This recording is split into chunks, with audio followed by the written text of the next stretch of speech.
નમસ્તે મિત્રો, અમારી ચેનલ સંજુ ગુજરાતી જ્ઞાન આપનું સ્વાગત છે. કથા અમૃત.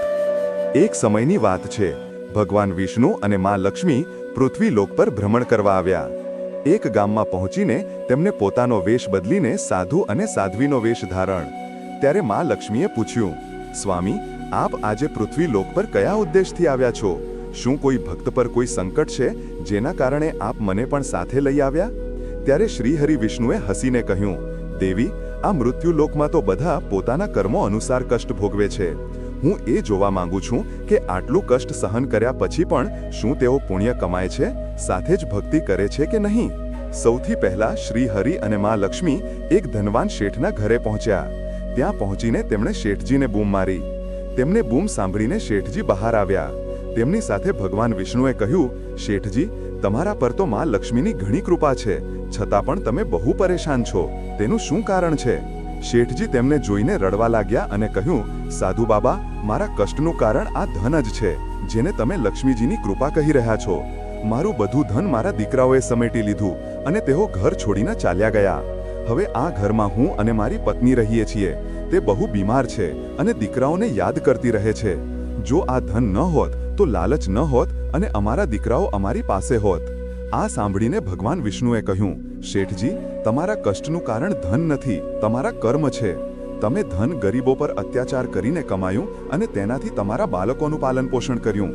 આ કારણે જ તેઓ ધનને પોતાનો પિતા માની બેઠા. આ કહીને બંને આગળ ચાલ્યા ગયા. આગળ જતા તેમણે એક ખેડૂત મળ્યો, જે પોતાના મૃત બળદની પાસે બેસીને રડી રહ્યો હતો. માં લક્ષ્મીએ તેને પૂછ્યું, ભાઈ, તું કેમ રડી રહ્યો છે? આ બળદ કેવી રીતે મરી ગયો? ખેડૂતે કહ્યું, ધનના લાલચને કારણે મારો બળદ મરી ગયો. વધુ ધન કમાવાની ઈચ્છાને કારણે હું તેની પાસે દિવસમાં ખેતરોમાં કામ કરાવતો હતો અને રાત્રે ઘાણીમાં જોતરી દેતો. તેનાથી હું ઘણું ધન કમાતો હતો, પરંતુ કાલથી મારે ભૂખે મરવું પડશે. જો સંસારમાં ધન ન હોત તો ન મને લાલચ આવત અને ન મારો બળદ મરત. ત્યારે લક્ષ્મીજીએ કહ્યું, સ્વામી, આ શું માયા છે? હું તો વિચારી રહી હતી કે આ સંસારમાં ધન અને વૈભવને કારણે બધા મારી પૂજા કરશે, પણ આ તો ધનથી જ પરેશાન છે. ત્યારે શ્રીહરિએ કહ્યું, એવું નથી દેવી, આ બધું કર્મોનું ફળ છે. આ બળદ એક સાહુકાર હતો, જે લોકોને પૈસા ઉધાર આપીને પોતાનો ગુલામ બનાવી લેતો હતો અને તેમની પાસે દિવસ રાત કામ કરાવતો હતો. તે દેવું ચૂકવવા માટે આ જન્મમાં તે બળદ બન્યો અને આજે તેનું દેવું ઉતરી ગયું. ત્યારે લક્ષ્મીજીએ કહ્યું, પરંતુ સ્વામી, આ બધા પાછળ ધન જ મોટું કારણ છે. આ સાંભળીને શ્રી હરિ વિષ્ણુએ કહ્યું, આગળ ચાલીએ. આગળ થોડે દૂર જતા તેમને એક ઝૂંપડી દેખાઈ, જેની બહાર એક દીવો સળગી રહ્યો હતો. ભગવાન વિષ્ણુ અને લક્ષ્મીજી ત્યાં પહોંચ્યા અને વિષ્ણુજીએ બૂમ મારી, કોઈ છે જે અમને ભોજન કરાવી શકે?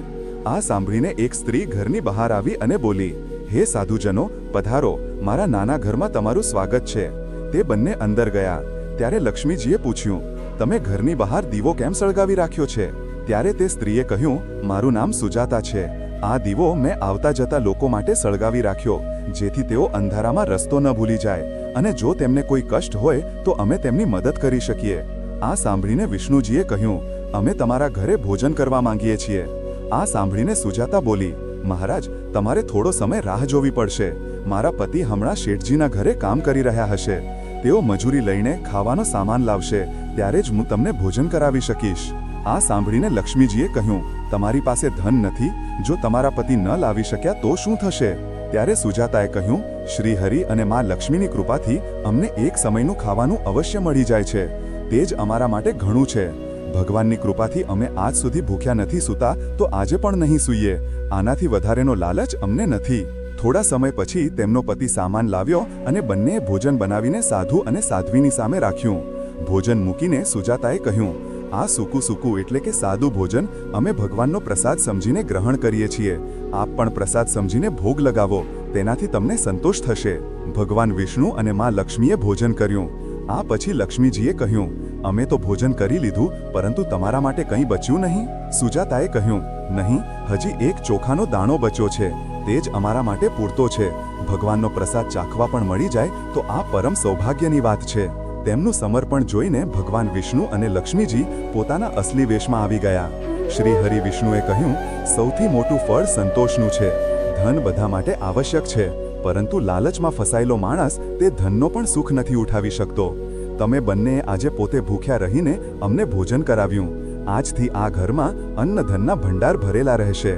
બંને પતિ પત્ની તેમના ચરણોમાં પડી ગયા અને બોલ્યા, ભગવાન, જો કંઈ આપવું હોય તો તમારી ભક્તિ આપી દો. ભગવાન વિષ્ણુ અને માં લક્ષ્મીએ તેમને આશીર્વાદ આપ્યા અને તેઓ અંતર્ધ્યાન થઈ ગયા. તે દિવસથી તે બંને ભજન અને સત્સંગમાં પોતાનો આખો સમય વિતાવવા લાગ્યા. મિત્રો, તમને આ વાર્તા કેવી લાગી અમને કમેન્ટ બોક્સમાં જણાવો. સાથે જ આવી નવી કહાણીઓ માટે અમારી ચેનલ કથા અમૃતને સબસ્ક્રાઇબ કરો.